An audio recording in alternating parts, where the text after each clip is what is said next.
E aí, vamos continuar? Bora desenrolar? Vamos abordar agora ainda a questão dos combustíveis fósseis, mas agora em especial a questão do petróleo. Vamos lá. Importância do petróleo. Primeiro, é a fonte de energia mais consumida no mundo. E ainda somos, como eu já afirmei em outro momento, a sociedade do petróleo. Petróleo para movimentar o quê? Desde automóveis, petróleo de repente para matéria-prima, solvente, plástico, tecido, alguns tipos de borracha também. Então quer dizer, não é nem só para combustível, mas também como matérias-primas. Também utilizado em algumas indústrias como fonte de energia, como combustível e assim sucessivamente. Então essa é a grande importância desse petróleo. E desde a segunda revolução industrial para cá, e com essa venda frenética de veículos, olha o nosso caso, hein, galera? Caramba, como tem veículos hoje, principalmente nas grandes cidades do Brasil.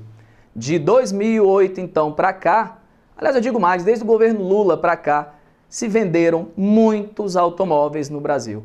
Principalmente aquela chamada classe média, que nós ouvimos tanto falar, tal da mobilidade econômica no Brasil. Muitos adquirindo seu primeiro veículo, seu primeiro automóvel. Então o consumo ele tem aumentado bastante, sobretudo nesses países considerados emergentes. É o caso da China, o caso da Índia, o caso do Brasil, por exemplo. E estão entre os países mais populosos do mundo, pelo menos entre os 5.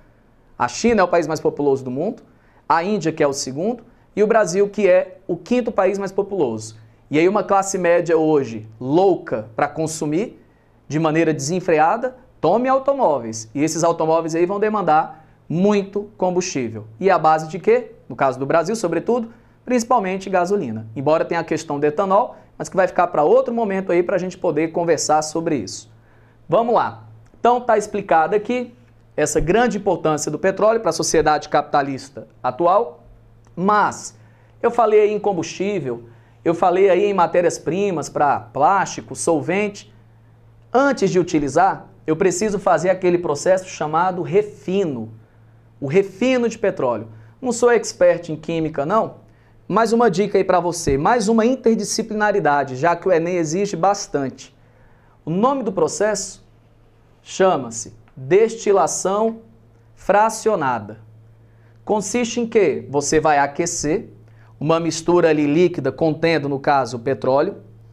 Você vai ter pontos de ebulição diferentes e a partir do momento que você aquece, tem uma espécie de uma torre, onde, no caso, vai haver essa ebulição e de maneira simples, não sou expert, não sou professor de química, eu deixo isso aí para a moçada da área, mas você vai tendo ali, tá, o depósito de querosene, gasolina, é mais ou menos assim. Agora o que eu acho importante, essa minha dicasinha para você, ó. Antes de utilizar esse petróleo, você tem que fazer o refino. E esse refino é feito através desse processo aqui chamado destilação fracionada.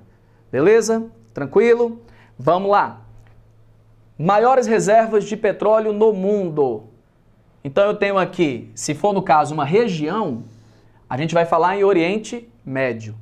Se eu for falar de países de forma específica, eu vou lembrar que a Venezuela hoje tem uma grande reserva, o Canadá. Rafael, esses outros aqui entrariam quais países? Vamos colocar aqui, por exemplo, a Rússia. Vamos colocar aqui a Líbia, a Nigéria. Posso até colocar o Brasil. Embora, olha a dica agora de atualidades, o Brasil ainda é aquela grande promessa. O pré-sal está chegando aí, sobretudo a partir de 2020, por conta daquele leilão do campo de Libra. É quando esse maior campo do pré-sal vai entrar realmente em operação para valer, pelo menos é o que se espera, e o Brasil tem tudo aí para se tornar também um dos maiores produtores do mundo. O Brasil já está relativamente bem classificado ali, mas ele tem tudo para subir mais e mais posições, e a gente coloca uma data aí, mais ou menos, a partir de 2020, ok? Beleza. No Oriente Médio, Rafael, você não citou alguns países. Cite aí, eu destacaria a Arábia Saudita, destacaria aqui o Irã, o Iraque, o Kuwait e os chamados Emirados Árabes Unidos. Ok? Vamos lá. Falando agora um pouquinho de petróleo no Brasil, só que antes, eu lembrei que aqui tem um gráficozinho, ó, para a gente falar dessas maiores reservas então de petróleo. Rafael, mas aí tá ruim aqui para ler. Vamos lá. Aqui embaixo você tem a Venezuela. Não importa você saber aqui o valor e tudo, acompanhe só a linha do gráfico. Você vai ver como a Venezuela está destacada aqui, ó, como uma grande reserva. Depois, um pouquinho acima, você tem a chamada Arábia Saudita. Aí você tem mais acima aí, acompanha, terceira linha de baixo para cima, Canadá. Depois você tem o Irã, o Iraque, Kuwait, os Emirados Árabes, Rússia, Líbia e Nigéria. Claro que isso aqui é só para você ter, tá, uma ideia geral, para você relembrar aí na prova desses países que eu te falei então. Fica de olho aí na Venezuela. Vamos lá, falar um pouquinho agora de petróleo no Brasil. E aqui a gente vai dar uma atenção especial. Localização e produção. Estados. Qual é o maior produtor de petróleo no Brasil? O estado do Rio de Janeiro. Hoje ele é responsável por basicamente 80% do petróleo que é produzido aqui no nosso país. Outros estados que se destacam, você tem aí o Rio Grande do Norte, você tem também a Bahia, você tem aí o Ceará, tem também o estado do Amazonas, Espírito Santo. São estados que se destacam. Agora, o maior destaque de todos, logicamente que vai ficar para o Rio de Janeiro, na região sudeste. Áreas submersas, o que é que eu coloquei aqui? Não é que você vai dizer na prova que só é produzido petróleo no Brasil em áreas submersas. Aqui você vai ter que lembrar, é que a maioria do petróleo brasileiro é produzida em áreas submersas, principalmente da chamada plataforma continental. Ou seja, não é aqui dentro do continente não, também tem produção, mas a maior produção se encontra no fundo do mar. E quando o petróleo estourar, lembra, depois de 2020, aí é que o pré-sal, que só é encontrado hoje no fundo do mar, vai fazer com que aumente mais ainda proporcionalmente esse percentual de petróleo produzido no Brasil nessas áreas submersas. Vamos lá. Aqui eu fiz uma linha do tempo e nessa linha do tempo aqui, a gente vai destacar 1953. Você lembra? Vamos lá lembrar? Getúlio Vargas, o criador aí da Petrobras, aquela que ainda é hoje a maior empresa brasileira. E ele vai criar a Petrobras exatamente aqui em 1953. E o que eu acho interessante, dentro daquele contexto bem nacionalista do Vargas, ele vai instituir entre 53 e 54 o chamado monopólio do petróleo para a Petrobras. Rafael, o que é esse monopólio? Vou dar uma dica, hein? Só quem podia extrair petróleo no Brasil, refinar, transportar por via marítima, era a Petrobras. Isso de 53 até 1997.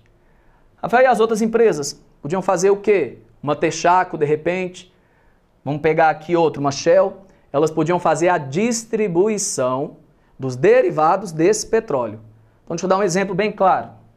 Posto de gasolina. Então, eu posso ter um posto de gasolina ali com uma bandeira, de repente, de uma Shell, uma Texaco. Poderia comprar gasolina, mas essa gasolina era refinada por quem? Pela Petrobras. Quem extraía esse petróleo? Só a empresa Petrobras, que era estatal nessa época aqui. Hoje, ela é uma empresa praticamente mista, a maior parte fica com o Estado, mas há uma parte hoje que pode ser até comercializada por meio de ações aí, e se você quiser também, você pode ser um pouco proprietário aí da Petrobras, basta que você compre ações da empresa para isso. Agora lembrando que as decisões, e como são, hein, tomadas praticamente, unicamente pelo governo federal. Há até uma discussão hoje, né, que a Petrobras esteja sendo muito utilizada de maneira política e não sendo utilizada de maneira realmente mais racional, pensando no bem econômico da empresa, mas sim utilizando a empresa com uma conotação política. Claro que eu não vou entrar nesse mérito aqui na discussão, mas você se aprofunda aí em casa, no trabalho, onde você estiver. E aí vamos lá. Então esse monopólio esse que foi quebrado, extinto, em 1997. Professor, 97, governo de quem? Fernando Henrique Cardoso. Lembrei, naquele contexto do chamado neoliberalismo.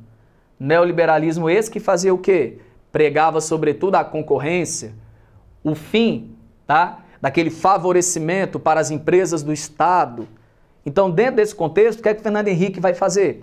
eu vou acabar com o monopólio do petróleo da Petrobras. Hoje, se outras empresas praticamente quiserem extrair e refinar petróleo no Brasil, isso pode ser feito. E para a gente finalizar, em 2007 veio a grande descoberta aí para a gente, que foi a descoberta do chamado pré-sal. Trouxe aqui um gráfico, uma imagem para a gente visualizar o que seria aí o pré-sal. E aqui eu tenho, por exemplo, ó, o oceano, tá? Aqui seria a plataforma continental e ela vem. Aqui eu teria essa primeira camada, estão visualizando aí? Essa primeira camada aqui seria a chamada pós-sal. Eu teria uma camada aqui intermediária de sal, de mais ou menos 2 quilômetros ou 2.000 metros de espessura. E eu finalmente chegaria à camada pré-sal. Opa, Rafael, quer dizer que o nome é pré-sal no sentido de baixo para cima? Exatamente. Antes do sal, ó, pré-sal, tá? Então fica aqui embaixo, antes dessa camada aqui de sal, e você tem essa camada chamada pós-sal. E aqui você tem a chamada lâmina d'água. Problema aqui desse pré-sal, petróleo é relativamente bom. O que é um petróleo bom? Petróleo leve, que possa refinar e chegar principalmente a uma gasolina, um óleo diesel. A grande questão aqui é o quê? O custo. É muito caro. Por que é muito caro? Porque é muito distante da costa, em média uns 300 quilômetros de distância, e você tem aqui uma grande profundidade, entre 5 a 7 mil metros ou 5 a 7 quilômetros de profundidade. E isso custa muito caro. Quanto mais longe e mais profundo, mais caro vai custar a extração. E a minha dica final, gosto sempre de terminar com ela, são aqueles 5 estados que têm pré-sal no Brasil. Quais são eles? Então vamos lá, Espírito Santo, aí você vai pegar ali Rio de Janeiro, litoral de São Paulo, litoral do Paraná e litoral de Santa Catarina. Todos estados contínuos praticamente, que fazem limites, divisa um com o outro. Então vamos lá para finalizar? Espírito Santo, aí litoral do Rio de Janeiro, litoral de São Paulo, litoral do Paraná e litoral de Santa Catarina. Então galera, foi minha dica final aí. Continue estudando muito, reveja o módulo, veja aquela primeira aula que nós falamos da parte geral de fontes de energia, depois veja a parte que nós falamos do carvão mineral e finalize esse primeiro momento abordando aqui essa questão do petróleo. Então, bom estudo para vocês, continue, eu quero ver todo mundo com aprovação aí nos vestibulares, sobretudo no Enem. Grande abraço aí, professor Rafael Gama. Valeu!